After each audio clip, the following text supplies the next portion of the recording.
This episode is brought to you by 6XD Gearbox. More on them later. Hello, ladies and gentlemen. Welcome back to Minnoxide. Today, we are here at AMS Performance, and we are here with Martin Musio. Today, we're going to be getting a tour here at AMS Performance, what it is that they do. So why don't you go ahead, show us around, and we'll start right here in your lobby, I guess. Absolutely. Thanks for coming out and visiting us. We do a lot of things, as you'll find out, but kind of our core business is making products. That's about 80% of our business is selling our products, and it's to other shops, to end users, and also distributors. And then about 20% of our business is cars that we work on, as we'll show you later on. But this whole area here is our operations area. So we've got marketing, we have purchasing, we've got sales team in here, and a CSR, customer service team inside there. So it's kind of like the core of a lot of our operations. Check over here. Got our wall here of all our magazines. Over here from the the past when those were a thing. What was your favorite one published? Do you have one? I mean, they're all so tough, right? They're tough. I mean, really, like the any of the shoot, like the STI versus Evo shootout was Top Shop Challenge, where we built an engine dyno, where it was a competition, and it really made us work for it. Where we had to, I think we did the what is it, Ultimate Streetcar Shootout back then, and we won that. But again, it's like we had to fight hard to win it. But those are my favorite. So this is the kind of showroom I was telling you about. Not finished, Okay. see, but this is not our most important area, right? Right.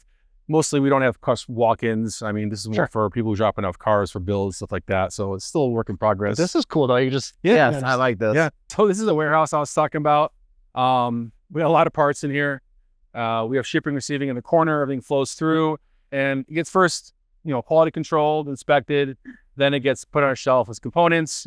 It flows through across the other side of this wall to fabrication, where, if any weldments or, assemblies be done, it gets done over there, pressure tested, leak tested, comes back here, and the whole kitting department here puts the final touches on it, boxes it up, puts together, and puts on a shelf kind of ready to go. So it's a whole kind of system that it flows through. So of all your inventory here, what's the predominant vehicle that, what takes the most space?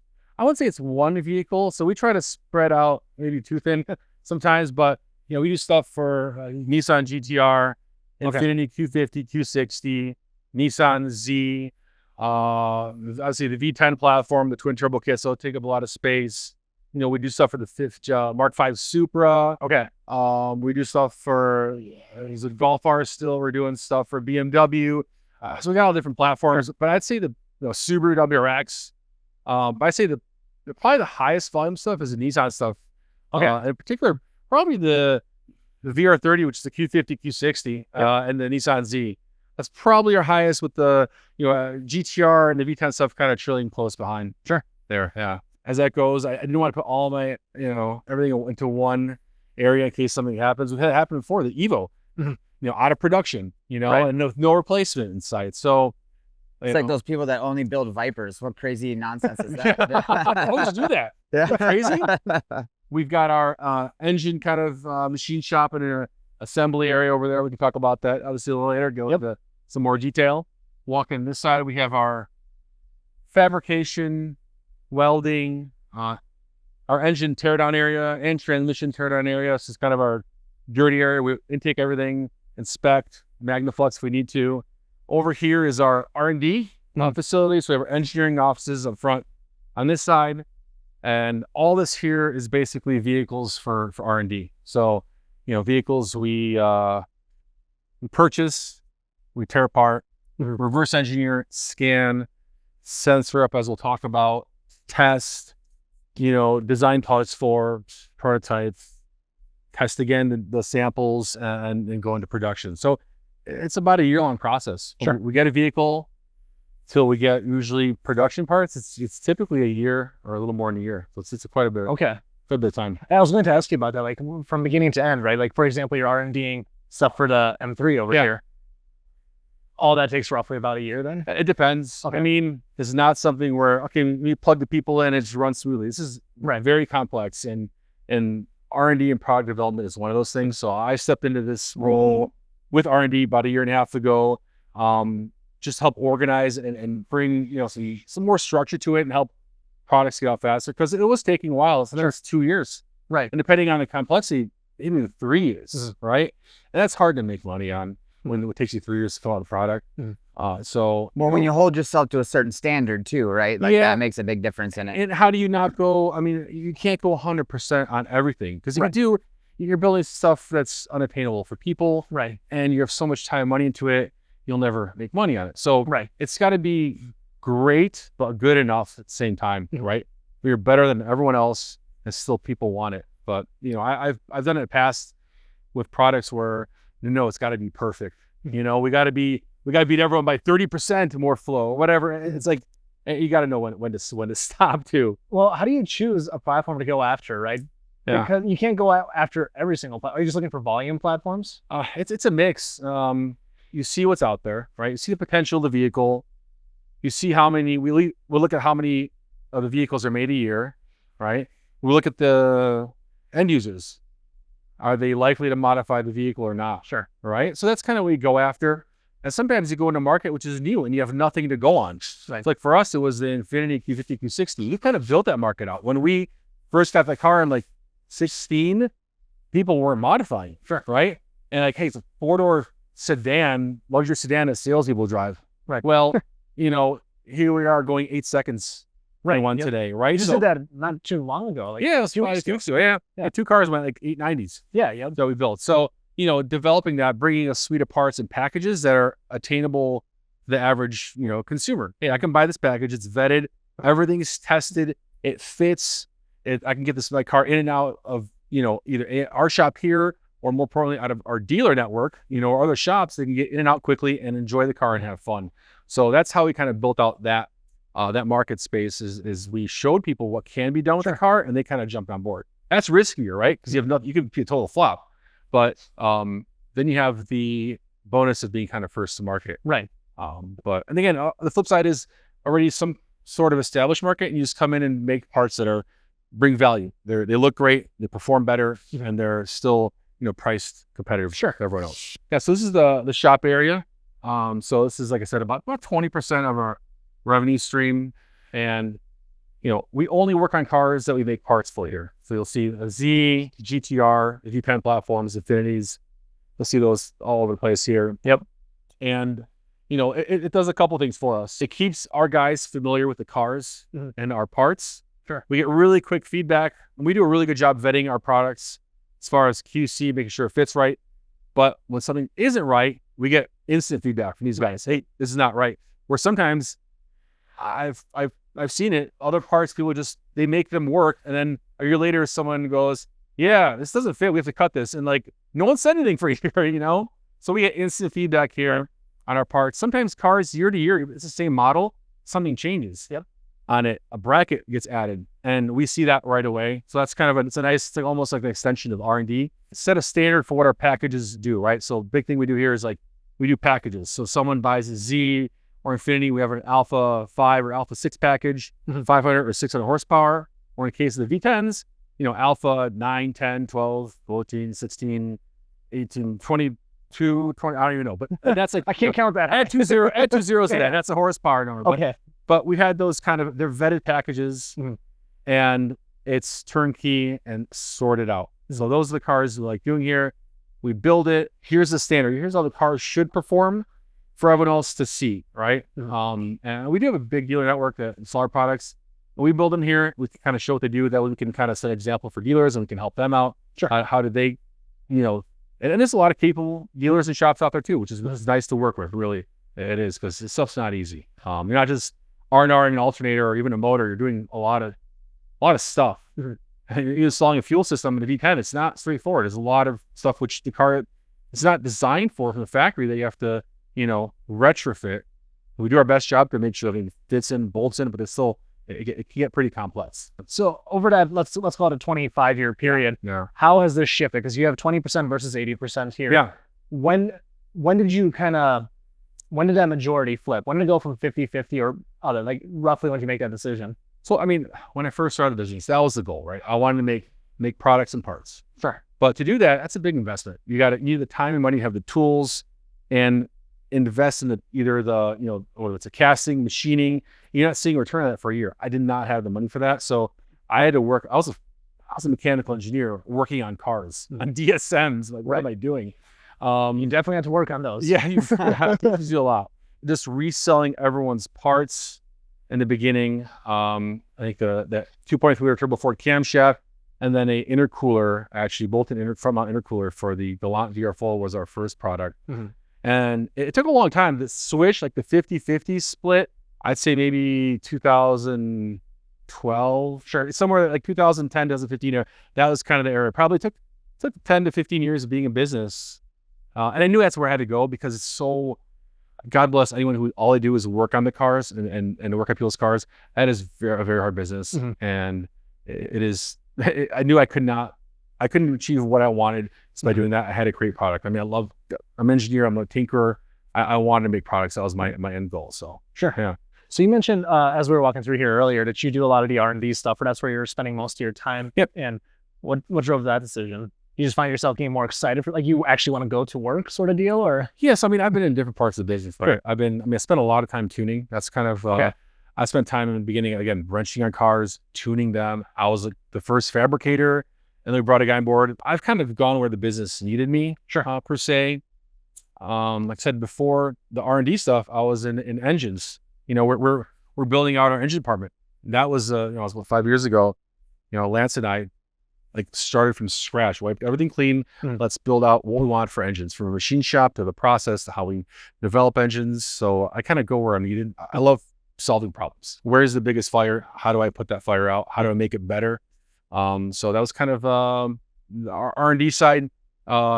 Needed some work. I mean, we're doing great stuff, but it could definitely be better. So that's kind of where, my passion is for that, creating product. So, I jumped in there, been there for a year and a half, and I'm loving it. I love thinking of an idea, having the guys execute on it and come out with a product. Sure. And then what prompted the move from to this facility, I guess? Because you moved here 2 years ago, roughly? Yeah, 2 years ago. We bought the building 3.5 years ago, probably. Took about a year and a half to build out. God, that's a painful process. I think moving houses is terrible. Moving a business is the worst. And that's what we kind of probably overbought as far as size-wise. Equivalent before, we probably had 8,000 square feet. But we had one main building, then we're renting out units, which were, not efficient at all. And that was during the COVID boom where everyone's spending money on their hobby. Yep. So we're just tripping over each other. So this is almost 59,000 square feet. Cheapers. Okay. So we can do triple the business that we're doing out of here currently, and maybe at least double, if not triple. But I don't want to move again. Fair enough. I lost years of my life. These cars were actually running. These cars ran the half mile 4 or 5 months ago. These went in the 240 range on factory cast. 242? Okay. Yeah, on factory cast blocks, not build blocks. So now they want to make more power. And we're like, that's not going to cut it with the factory cast blocks. So we're doing our version of the build block, which we actually tested already in that car. Our first version of the build block, and now Jordan, this customer and that customer are getting our finalized version of our build block. Okay. Right. So all 4 cars that are going are getting billet blocks then? Well, that car, the GTR, already has a build. Okay. Over there, yeah. He's over there. He's super competitive. He's been racing for years. His car is 6. Just so everybody knows, that's only 2 months away, and 3 of these cars don't have engines in them right now. So that's it.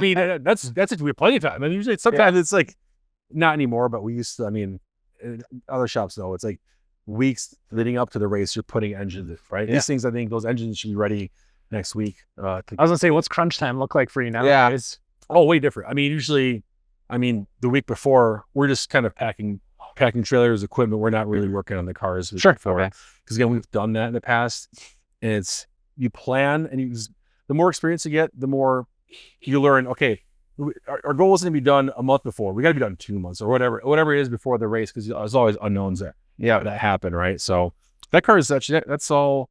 That's engine that's kind of getting buttoned up right now. But those you saw the build box engine room. That's what's getting put together with these cars. So these cars already been running. It's just getting really billet block swaps so we can turn up more, the boost more on these cars. So are you adding? Are you able to just kind of turn up what the package already currently has, or are you going totally new now with a lot of stuff, or are they? So our packages fees are kind of modular depending on where you're at with it. So just same term, we're just able to turn up more, because again, there's a limit on a stock factory cast block. So we're just basically, we'll be more comfortable turning the power up on these cars. Okay. These cars went 7.2, 7.3 a quarter mile? What did they go? 7.6? Okay. Do you have a number in mind? Is this going to be the Alpha 30 package, or what are we thinking here? Are these Alpha 28s? I think they're Alpha 28s. They're already 28. Yeah. Probably Okay. Yeah. All right. It's 30, 32, whatever. It's Okay. just the block will let us turn the power up more. Because Okay. the factory cast block is just limits to it, Yep. As far as head gaskets go, as far as just block structure, it's a cast aluminum block. It's very stiff, but also very brittle. Sure. Like that alloy that they cast is very, very strong, but brittle. So it can crack actually pretty easily. And most importantly, when you break stuff, is figure out why it broke, right? Right. Because breaking stuff over and over again and just maybe throwing some parts at it, you're wasting customers' money. You're not making progress, right? For us to say, if something breaks, we got to figure out why. And we go through pretty exhaustive methods. I mean, we've sent, parts out or factory components out for like material analysis. So we can send it to the lab. It costs like $1,500. They do a complete breakdown. What's the alloy? What's it made of? What's the hardness? What's the grain structure? I mean, they'll do all that kind of stuff. So we'll get down to that level sometimes if we need to figure stuff out. Yeah, Dave's car over here, he's a 6-second car, a bracket car. he runs. So he runs 68 millimeter turbos, class limited. And Dave, what's your fastest time? 686. Jeez, a 212 roughly. 213. Yeah. That's right. Yeah, but with stock location turbo, so it's got to be kind of where the factory turbos are, kind of hugged against the block. Yeah. Not like the front mount ones. And they're limited by inducer size to 68 millimeter. So he's running MIR, race like Texas 2K, and like the rules with different racing events are some are looser, some are tighter. So like MIR is pretty strict about turbo size, and we just run the same turbo for all the events. But there's one other race event which like it's kind of like you can interpret different ways. People run bigger turbos, even though if you measure the tip, it's 16 millimeters across, but there's actually a bigger turbo behind it.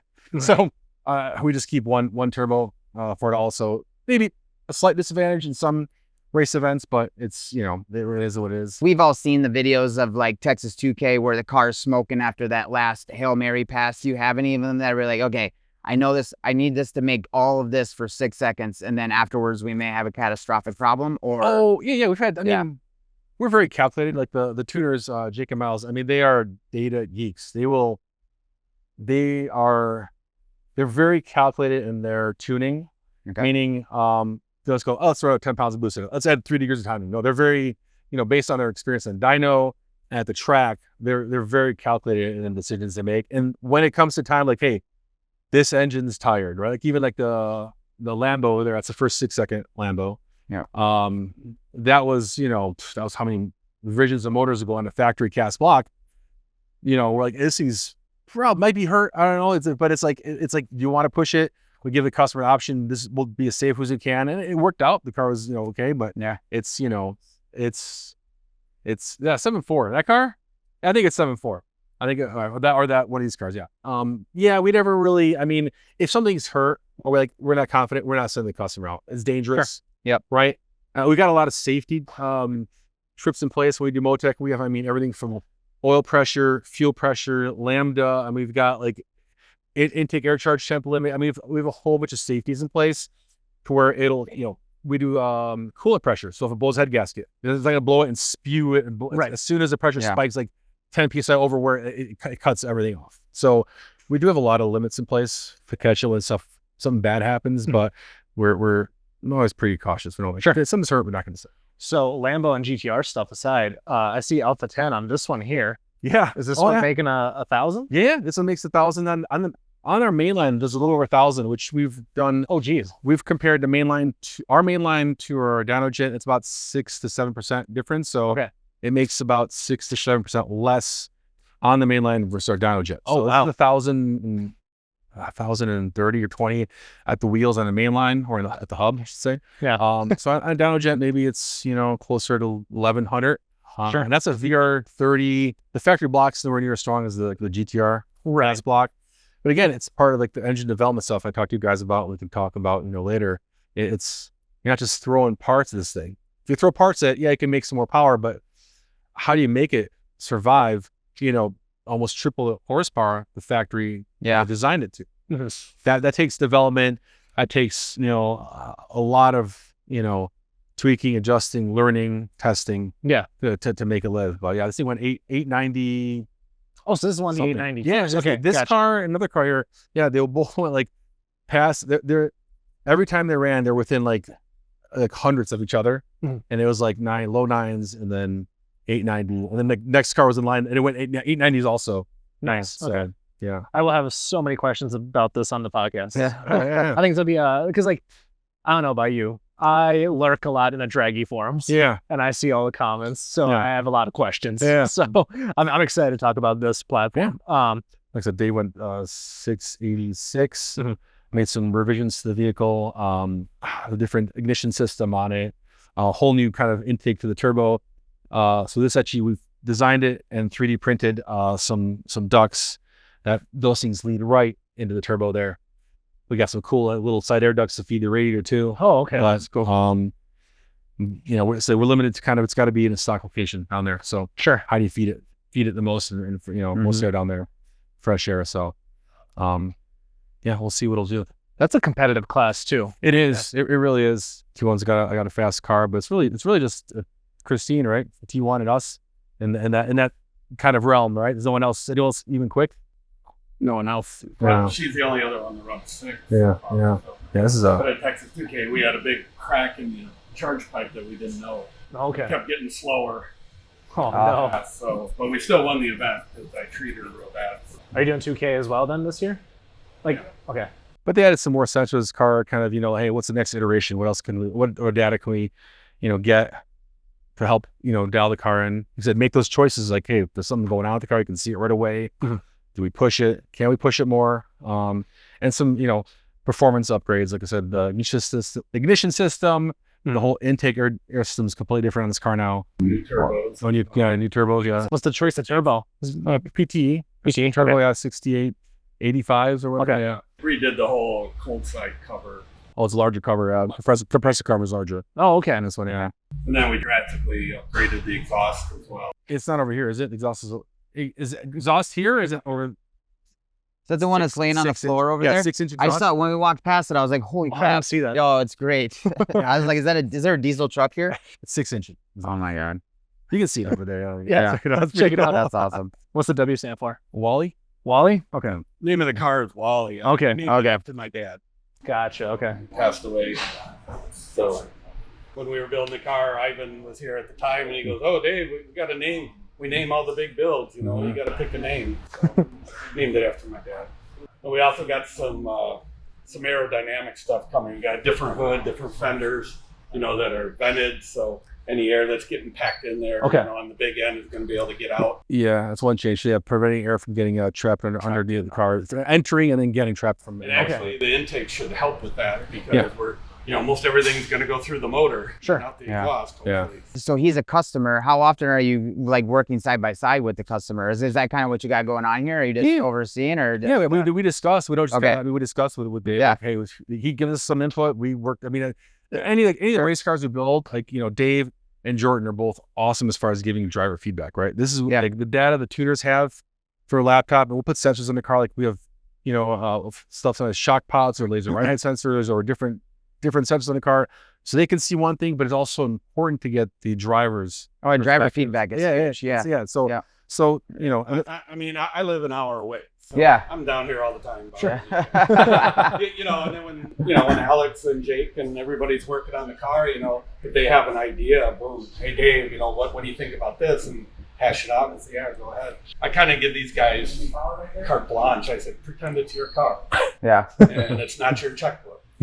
that's all the worlds. Do you have anything that you can accredit to how you got into the sixes? Is there something you guys changed or did that you think was, well, No, seriously. With these cars, to make them go fast. I mean, this car was designed to be like a touring road race car. Yeah. Not Yeah. a drag race car. Yeah. right, I mean, drag racing GTRs is stupid. right. It's all got to work together, from the parts, the choices you make building a car, to the tuning. And like I said, the support. It all matters, and, Right. and not just making it happen once, right? Because you can get lucky one time, but to make it repeatable, like how the car goes on the track as a handle, how does it launch, the trans tuning, the suspension, it all comes into play. So we have an OEM VR30 hub bolt, which a lot of people opt to go to aftermarket hardware, assuming that the stuff that's available on the market is always better. In this particular case, it's not. What they're using is a VQ set, which you can see the difference of the style of stud. It's not designed for the VR30, but this is the stud that's available on the market, and there's different materials that are available, but this is a stud that we designed in-house. You can see the difference between the length of the stud, the design of the stud, the size of the washer, the size of the nut. There's a lot more strength and stability with the stuff that's available on the market. The clamp load versus the OEM head bolt is substantially less. So going to the ARP hardware for the VQ is actually downgrade. So we designed a stud to be able to meet and exceed the OEM fasteners. And we're designing a torque process and procedure to be able to get them together to actually get us the desired clamp load. Yeah, and this is the tool that we use. It's basically a strain gauge. It's a load cell. So let's say a giant thick washer. It's connected to this little device and box that we made. This connects right to a computer.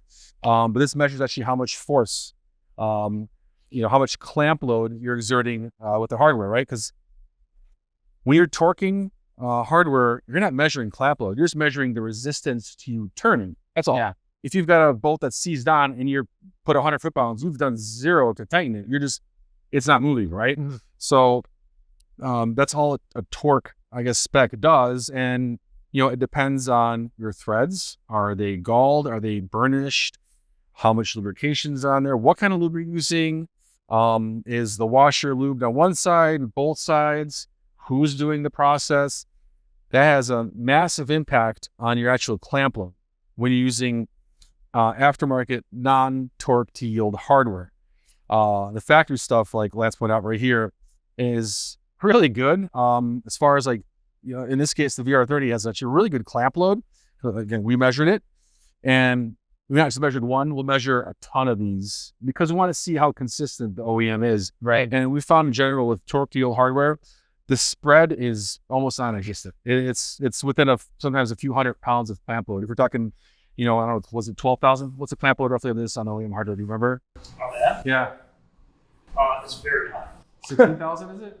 Well over 16,000. 16,000 pounds of clamp load when it's what's in yield, when you torque it to the factory, specification, which is with a torque to yield, it's a certain torque value, you lubricate torque value, and then it's by degrees. And you can feel it goes into yield, meaning it's given the most it will give it a clamp load. The material is going into yield, it's starting to stretch, and it maintains that clamp load as the block cylinder head heats up and it starts expanding, right? So now it's pulling this thing, it's pulling apart.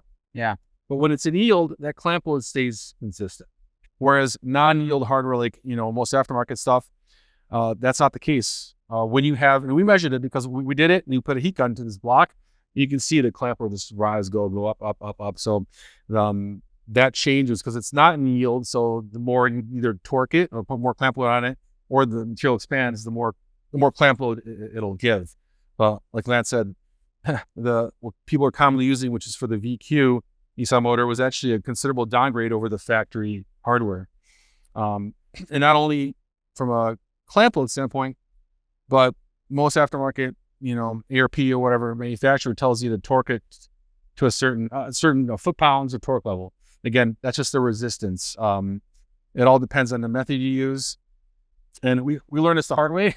In the V10 application is ARP goes, 100 foot-pounds in their testing keeps this stud out of yield, right? That 100 foot-pounds of whatever clamp load that equates to might be too much for the parent material, for the block or for the head. This is the only way to really know, is to buy this whole rig, which is expensive as hell and complicated to set up. And then you have to know what you're doing. And actually measure what does the factory do. And then use hardware that's going to get you what you want. Do you want 20% more clamp load? But then how do you make it repeatable? Because if I gave this hardware to 3 different people, you're going to get stuff that's all over the board. Yeah. Plus minus, we're talking a couple thousand pounds of clamp load difference. So we had to come up with processes and procedures. It's everything from how you use a torque wrench to what lube you use to where do you apply the lube to special treatment on washers that we do, and then an actual technique that we, built out and measured and, got it to where, hey, we're happy. This is the clamp load we want. And using this method, our variance is minimized, right? Because without that, it is all in place. And that's kind of the secret to making stuff live, where people say, how are you making that much torque? How much, that much torque on an engine with a stock head gasket? Well, we have a high and even clamp load across the head that works out really well. But Okay. don't follow that process. You got stuff varying all across the board. You could have potential issues there. To make an engine last, it's not just, let's pick this rods, these pistons, these bearings, put it together and let's see what it does. It's measuring everything. It's exploring things like this, head studs, main studs. It's exploring how do you put these studs in the main housing board and torque it down to whatever your piece says or like that. That housing board is distorting. You have to, set a standard, then hone it, do whatever process you got to do to basically get everything to within, a measurement or spec that you want. Look for weaknesses in the motor. What can you improve on? When stuff breaks is go through a really tedious process of figuring out why things broke. When you get to a certain level in a build, whether it be drag racing or drifting, road course, or just a badass street car, you'll have to upgrade your transmission. And when we're talking sequential transmissions, there's no one on the planet with a stronger gearbox than 6XD. And the proof is in the pudding here, folks. Half the FD field is rocking a 6XD, and even 3,000 horsepower Vipers have not been able to tame the best that 6XD has to offer.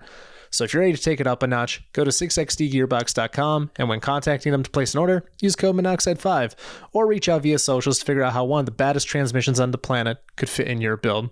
Let's get back to the show. On the big race cars, you will see 2,000 pounds of torque out of a V6, which is crazy. It's a lot of cylinder pressure, and that's what breaks parts. Was there anything else that you wanted to kind of go over here? Yeah, I mean, some of the tools that we use, like we Lance and I rebuilt the department, we wiped the whole program clean. We knew we had to build out a machine shop. We knew we had to get a whole process down from, how we build engines, how we clean stuff. And Lance has been awesome. I mean, he's, him and I worked together for a year, then he took over from there and ran with it. He's incredibly meticulous. Basics, make sure everything is clean, as clean as possible. You have to start with that. Make sure you have the proper tools and you know how to use them.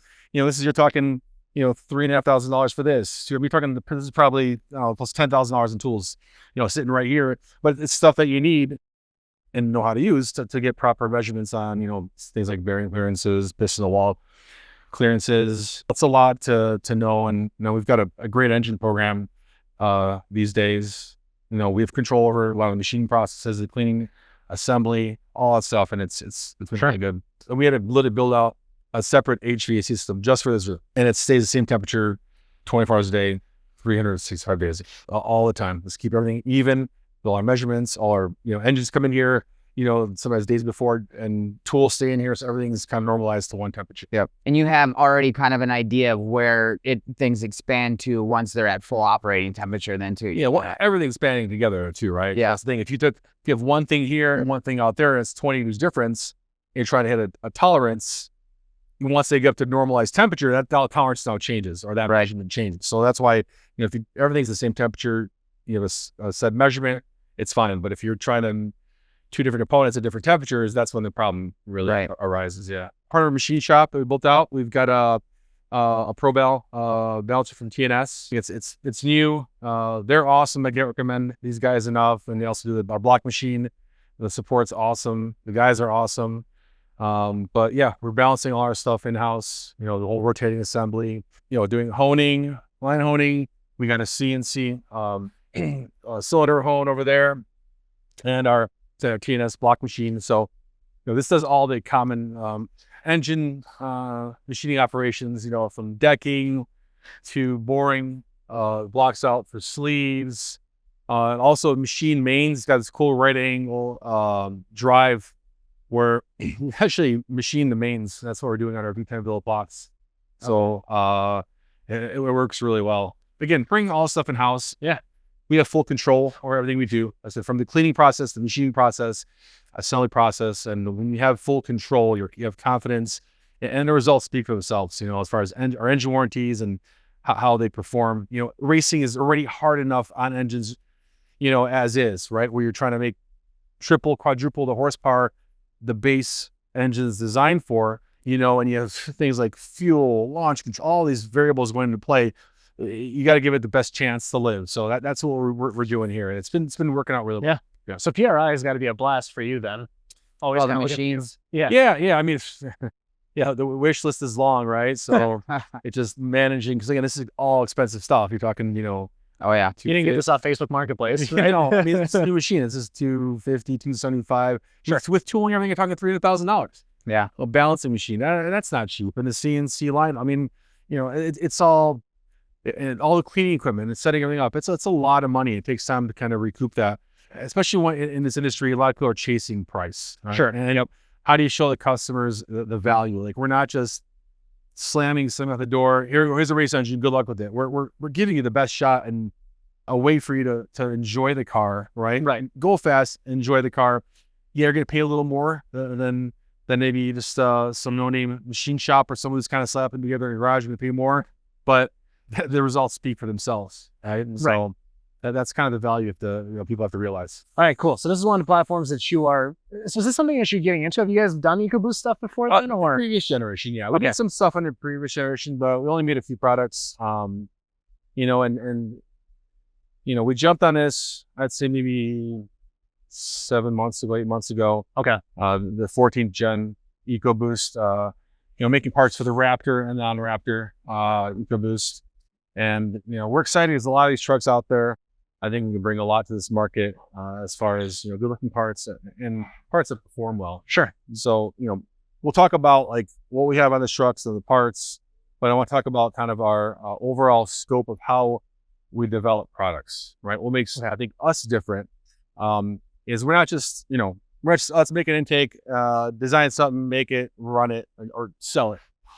You know, we'll go through, you know, it's two things. One, anything that has air flowing through it.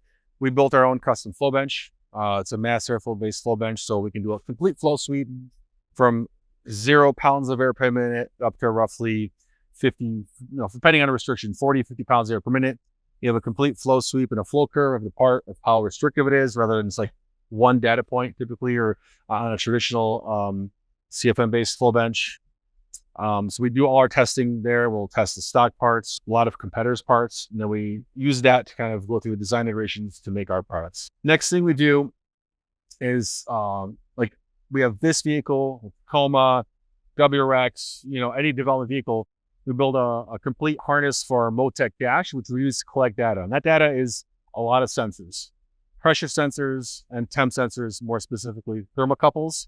So basically, from the time the air enters the intake to comes out the exhaust, we're measuring everything along that flow path, which kind of, you know, goes with the core products that we're making. The intake system, for example, turbo inlet tubes, charge pipes, intercooler, exhaust components, bolted maybe turbos, you know, so we're measuring intake temperature, pressure drop across the intake, pressure drop at the turbo, pressure and temperature out of the turbo, across the intercooler, across the charge pipes, you know, EGTs out of the turbo, pressure across the turbocharger, out the exhaust. I mean, I think it has 20 sensors on this car. It's a lot. And you can see it here, it's a lot of stuff going on. And we got, you know, this thing has out front in the bumper. This is ambient temperature, because you have to have a baseline, right? Mm-hmm. Yeah. Because if you're measuring your temperature out of the intercooler, well, you got to know if you're not measuring ambient temperature, it's a 60-degree day versus a 100-degree day. You got to have a baseline. So, you know, I built a lot of math in the background, like for calculating intercooler efficiency, turbo compressor efficiency, and it takes all that stuff into account. So it took me a long time, and I'll show you on the dash kind of what that looks like. Sure. But that gives you some really, really good data. But you can see, I mean, here's a thermocouple amplifier that communicates on a CAN bus. Oh, the MoTeC. Yeah, yeah, we use a MoTeC dash. And that was a struggle finding a good thermocouple to CAN bus amplifier that does what we want. We want to have a good update rate. This I think is 50 hertz, and it has the resolution, right? Because we found one that had 50 hertz update, but it was plus minus 1 degree Celsius, 2 degrees Fahrenheit.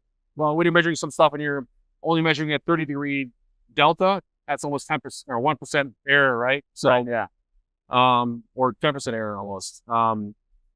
So yeah, we got pressure sensors. I mean, this thing's all sensored out, which is gives us really good data. The reason we use thermocouples like, this is kind of actually on the thicker side as far as the gauge goes. We use something even finer inside the piping, but this is an exposed junction thermocouple. It reacts very fast. You touch this like this, your fingers will blow across it, you'll instantly see a change.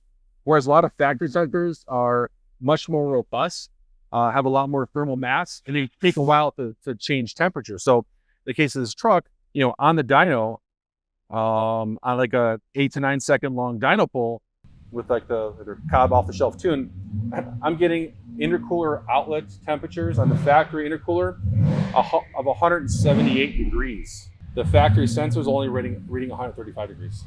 That's a massive, Right.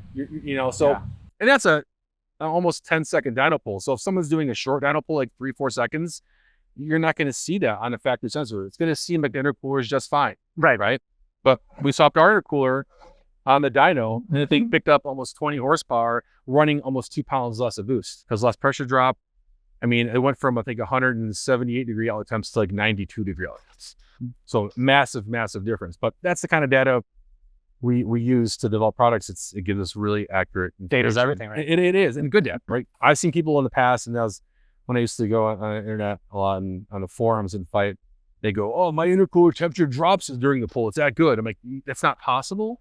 So we have a heat-soaked sensor that's holding on temperature, and as your pull's going along, is actually cooling it. It's you have a heat-soaked sensor. So there's you have to have data, but you have to make sure you have good data. Is that a problem then once you collect your data, you plug it into everything. Now, when it comes to the tune, because the truck will do some of that itself after the fact, right? Like it adjusts timing according to inlet air, all that kind of stuff. Yep. Is there an issue after that because the sensor can't keep up, or is it just pulling timing or not pulling timing when it needs to? Or so I think the OEM accommodates for that, but sometimes these things will. I mean, like this truck, it starts pulling load, meaning reduces torque as charge air temperature goes up. Not just the only inlet, because it has an inlet temp sensor, right? So that's what the air is going into the into the turbos, but also charge air temperature, meaning the temperature post intercooler that is going to engine. It looks at both those things, and if it starts seeing that go up, like on a OEM intercooler, like I said, when it went up to, on the OEM sensor was 135, but in reality it was 170 something. The ECU was pulling back power. It was pulling back torque. So just putting intercooler on without a tune change, it picked up power. In more power, actually less boost. So what you can do with your system is you can prove to write down to the finest number what your equipment can do. Yeah. So okay. Yeah. I mean, it's just really good data. Like the stock vehicles even knock sometimes. The factory has a provision like this. This run a 91 octane, 93, and then you'll actually hear it knock, and the ECU will pull timing on it. So obviously giving it a good intercooler, giving it parts, like the intake system, the inlet tubes actually is safer, right? So you put an intercooler on, you put this inlet tubes on. This thing might need to run 3-4 pounds less of boost to make the same power it did before stock parts. And less boost means less lower heat out of the turbocharger, less back pressure. Yeah. So I mean, that's one thing with like the Tacoma. Here we want to prove that you can make more power and actually probably be safer than stock with the right parts. All right, so here's like the MoTeC dash. This one's this setup's particular for every vehicle. So this thing's hot swappable to, like I said, the Tacoma, WRX, BMW, whatever else car we're doing on. We kind of put these harnesses in the car, multiple harnesses. We have each go in the car, and we kind of swap this out. But sure, this is all like intake pressure drop. That's not something just MoTeC gives you. I had to build all the math out based on the sensors we have. So as in you personally have to build it out? Okay. Yeah, I built all this whole layout out in MoTeC Display Creator. Sure. It's called. So how this even looks, but this shows me kind of, and this is more for a visual, like when we're in the background, it's all logged. We look at the data. Yep. But you can quickly see an intake pressure drop. We have intake temporize. This is like anything with intake testing. Then we have intercooler testing. So intercooler pressure drop, the drop across the core. Intercooler efficiency, and that's a math. That's math that you do. That kind of tells you how efficient the intercooler is. So, like our big cores, they maintain like 98% efficiency, which is pretty unreal. Okay. But like factor one will drop way down like in the 60s. Okay, that was going to be my next question. Like, what's the benchmark there? Okay. Yeah, I mean, the factor stuff, when you really stress it and you put a lot of heat through it, you can see it drop in the low 60s. With that, we have stuff for turbo testing. So we've got, bank bank EGTs. We have compressor. This is fun math to figure out compressor efficiency on a compressor wheel on a turbo. That was I took a long time. It's a pretty long math equation, multiple math to working on bolt-in turbo upgrades, hint for this car, where as you start pushing the factory turbo, it starts dropping way off. And all this means is basically, instead of, it's putting a lot more heat, it's outputting a lot more heat. A lot of the work energy is going into actually just heat than anything else. So the lower efficiency, and you can see it, like if you look at a compressor map, you can see the efficiency islands, that's what they call them. So that's a good gauge for us to see when it's out of turbo. But also when we upgrade the turbo, like and when we're upgrading turbo, we're not just kind of like, oh, let's slap some wheels in there. No, we're actually doing testing. We'll get a couple of different variations. We'll put turbos on. We'll see how the boost response is, or lag, but also what wheels maybe are more efficient or less efficient. We'll do some testing. So there's a lot of work goes into actually getting us stuff spec'd out. Turbo testing, even exhaust system, measuring exhaust pressure. So changing out the to some downpipes with catalytic converters. That's the big thing. Also, there's no more catalyst downpipe. That's long gone. It's all using EPA certified catalytic converters, for example. Yeah, okay. So how do you stay compliant but also increase performance? Well, that's something you have to worry about at this level as well, right? Like if you're just a small 1, 2, 5-man shop, you could probably fly under the radar. Yeah, and it's just too much risk. So again, it's how do you bring performance and more enjoyment to the car while staying compliant? So this measures exhaust system and downpipes. So how many various pages and various things are you able to see here then? I have kind of the, I built out my intake testing, my intercooler, my turbo testing, my exhaust testing. Then I have kind of a diagnostic page I built out for all the sensors, so I can quickly see if something's wrong with one of them. So it's kind of the pages I built out. I can do more, and I built that out for a vehicle. So like this one has, like the WRX has only one turbo and one bank, but we have actually we have EGTs on each cylinder on that one. This one we don't because you can't. We have bank to bank, so I have to customize each one for the vehicle a little bit. But again, this is more for like where you're in the vehicle testing to see differences, but really the data analysis happens in the background. We download the log. I have a whole bunch of tools built out so I can easily compare, and I can show you that too, like some screenshots, some cool stuff to look at. So this is kind of our design phase. We'll in the case of the Ford, we actually have not the Raptor, but the regular Ford F-150. We have OEM CAD. It's a part of the SEMA data share thing. Oh yeah, yeah. But with the Raptor, we had to do a lot of old scanning. So we have a 3D scanner that we scan everything, and then this is the OEM part. We designed it all in SolidWorks. You can see this thing's kind of limited on size. It's got good length. It's kind of small, especially when you look at the potential. Yeah. And this is our is our replacement. It's considerably larger, and that's why even car stock with the Cobb off the shelf too. And this thing was seeing mega, outlet temps from this thing. Whereas we put ours on, it picked up quite a bit of power. Okay. Yeah. So that's stuff you'd see. Getting on an auto ramp, 0 to 60 pull, towing, you'll see that big time. You see the improvement. Would this fit on your Navigator or not? It might. That's a Gen 1 technically. Oh, okay. Navigator, has the same as Explorer, right? Yeah. Yeah. No. Well, not Explorer. No, it's Expedition, F-150 almost. Yeah. Oh, really? Oh, maybe. Yeah. I don't know. Yeah. We do have a Gen. This fits Gen 1 also. So this is cross compatible. This actually will fit this 14th gen, and then it'll fit the 13th gen. So the previous generation. That's a good way to spice up the daily. I thought about putting one on when I had the bumper off, like I said. That's like 2 clips. You'll be fine. Here's an example of kind of like prototype to finished product. So this is kind of the OEM location intercooler, but guys who want to put like those bigger bumpers or pre-rendered bumpers, off-road stuff. Sure. You got to get rid of the intercooler, or they put a wind share so it blocks the airflow. So people will go with these kind of front or upper mount intercoolers for these. So again, we designed it all in CAD. Here's some 3D, foam core, the 3D prints. Yeah, that's awesome. That we do all our test fitting on. Here's this cool kind of brace that holds this whole thing up. It's all finished product sheet metal, obviously. Yeah. Product coated, but here's like the 3D printed plastic part. So we kind of put it all together. make sure it fits first before we pull the trigger on tooling Right. and production, obviously.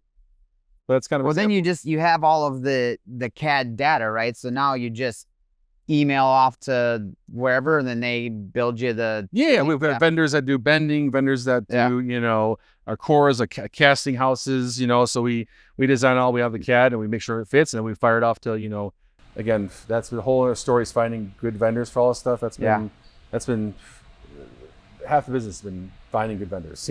Someone else makes this, someone else makes the core. We do all the welding here, but we have suppliers for the stanchions, for the core itself, for then the castings. That's a whole process of getting a cast made, inspecting it, doing revisions. It's why it takes, really, for a product like this, the time you start it till production lands, about a year.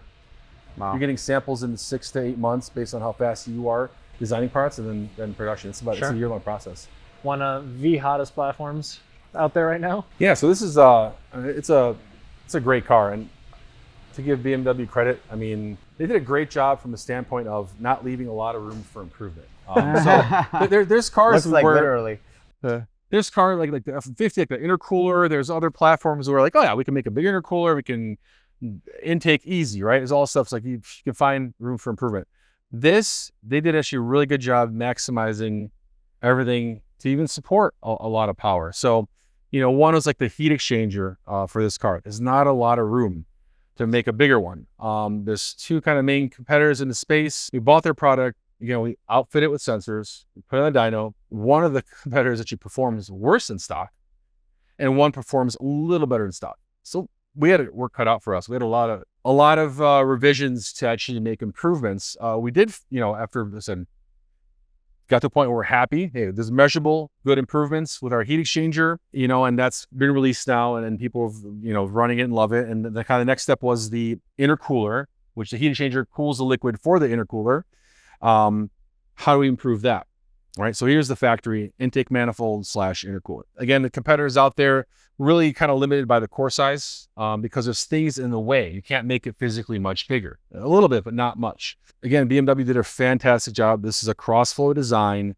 The internal fins, like the density in the fin style is optimized. You can't, like, in the same package size, you can't go out and make it way better. It's not. It's already, with technology and manufacturing, this is almost as good as it gets. So if you just replicate the size, you're not really making an improvement. We looked at it and go, how can we make it bigger? And we had to move stuff around. And we give customers a provision to move stuff around. It's a lot more work, a lot more, R&D and just redesigning stuff so you can put a bigger core into this. So this is, a 3D print sample. We can see, this core size, which there's actually final core size, like this compared to this one. I mean, it is vastly thicker and larger in size, and still a crossflow, meaning the way the water flows through it, keeping in line with the way the OEM intended, because that's a very high efficient core. 3D printed parts. Well, once we're happy with everything works, then we kind of move into sampling. And in this case, we wanted to be really hard on ourselves and make a carbon plenum. We've done it on a GTR. There's challenges to making carbon pressurized vessels. Obviously, thickest material, a lot of testing. We've gone through iterations of burst testing and pressure testing and all this stuff to make it work. And then how do you adapt it to a weldment? It's a lot of work. It looks badass, and it's in the car there. And here you kind of see like we'll have a couple different logo choices like titanium, polished stainless. So it looks awesome. But man, this is a lot of work. Yeah, this is a lot of work. So the finished product, this thing will bolt to, is right here. But we're still in the process of testing, probably sending it to someone to get some data. Because again, this is our car's stock turbos, so we want someone who can push it a little harder. Like, we're not pushing this thing super crazy hard, but we're confident it's gonna beat the competition easily, because it's considerably large. This takes a long time to design this. Well, you only have so much space to work with in there too, right? Like, there's all right. That's why it seems like almost an impossible task. And that's why I would say the easy route, but what everyone does is, okay, let's take this. There's no more space. Let's just kind of replicate and do our own thing with it, where we had to reinvent some things to try to squeeze, 12 pounds of 8-pound bag, or Yeah. 5-pound bag, yeah, even like our intake system, which we're about to release. There's a lot of people that make intakes for this thing. And again, we bought everyone's stuff, put it on the flow bench, got baselines on the OEM parts, on all the competitors' parts, and then we set out to design one that would beat all. There's one kind of component, one of the turbo inlets that no one is redoing because it's kind of complex to redo. But that was a restriction we found. So that's kind of where we, again, had to go through a couple of design iterations. We had to cast a piece, and it's a thin wall casting. It's difficult to make. And that's where we kind of found that's our edge. And we proved it on the flow bench. We're better than everyone else on the flow bench. I think we went out to Sam. He picked up, I don't know, like 50 or 60 horsepower with the stock intake. Yeah. So Sam Barrows. Yeah, when we had breakfast with him that one day, he was very impressed. Yeah, I mean, it's again, we only tested on one car and it was very limited, so we got we got good results, but we're not pushing it like he was, and he got really good results on it. He's happy with that. The heat exchanger. I'm so glad he's getting into that platform. I think he's gonna have a lot of fun. Yeah, I mean, he's a good tuner. He's an engineer. He's meticulous. It's no with him. Here's the data. Is no one else go, well, I could do this, but like, okay, or this my dyno says this. No, I'm doing it this way. It's scientific. Here's the results. So he's a great guy to work with. But yeah, this is I'm excited for this platform. I really am. Yeah, this is intake. So this is a carbon lid. So we have two options. We have one which is like we sell intake with like this trim ring. So it's kind of like aluminum trim ring with these kind of thing, beauty washers we call. So we have an open intake. You get more sound out of it. And then we sell this lid, which is it's all magnets here. It kind of snaps on there. And then it kind of turns into a true cold air intake. Sam did some testing on the dyno. I think he saw very small, actually made a little more power on the dyno, I think, with this off, right?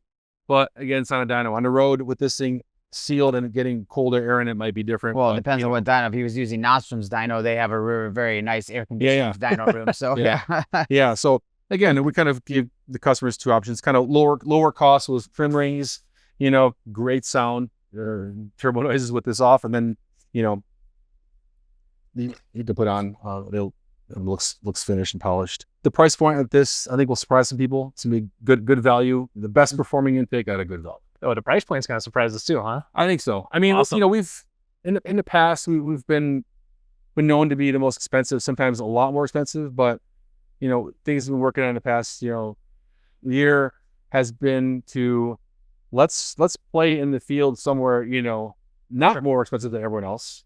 Let's play kind of maybe in the mid-range, sometimes even on the lower end. Let's bring the best performing product to that. So like the Subaru WRX top mount intercooler, we've tested it, and they've been tested independently as the best performing top mount intercooler. It's also the cheapest. We're definitely about bringing value to the customer. Everyone's strapped for cash, and you want to get the most for your money. So we use a 3D scanner. We don't have OEM CAD data available. We'll use this, and it's a lot of work because we're like, for example, on the Raptor or the Tacoma, we literally take every OEM part that we're gonna potentially make.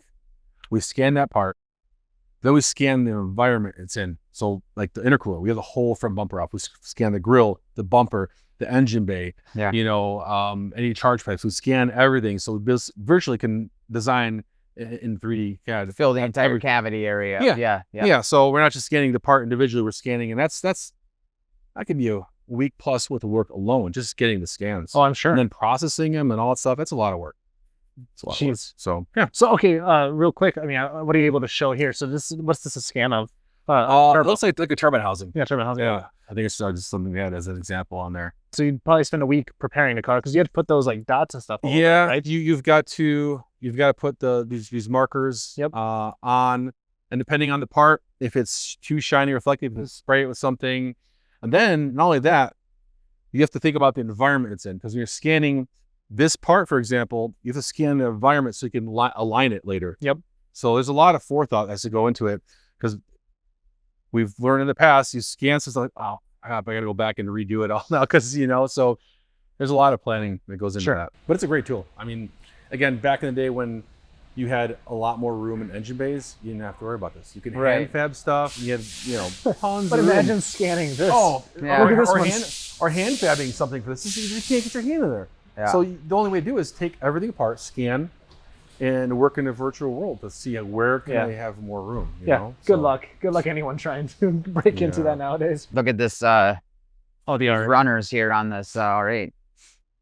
Oh yeah, so it's just some lower runners that we did for our intake manifold. So I had these It on had and off Jay's car a bunch. another set of injectors. So let's see, two set of port injectors on this car. So there's like a factory piece that we're replacing, but this again designed, 3D printed, installed, test everything, and then you go to machine. Because if you machining this out of billet, it's expensive.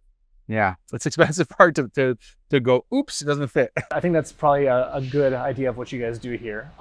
That said, where can everybody find you guys? We're in Batavia, Illinois, but online we're at amsperformance.com. Okay. Yeah, we've got social medias, obviously Instagram, and YouTube, and all that stuff. So Perfect. Well, I'm really excited to jump into the podcast because we're going to talk about a lot of these things in more detail. But on that note, thank you very much. And this was awesome. absolutely, thank you.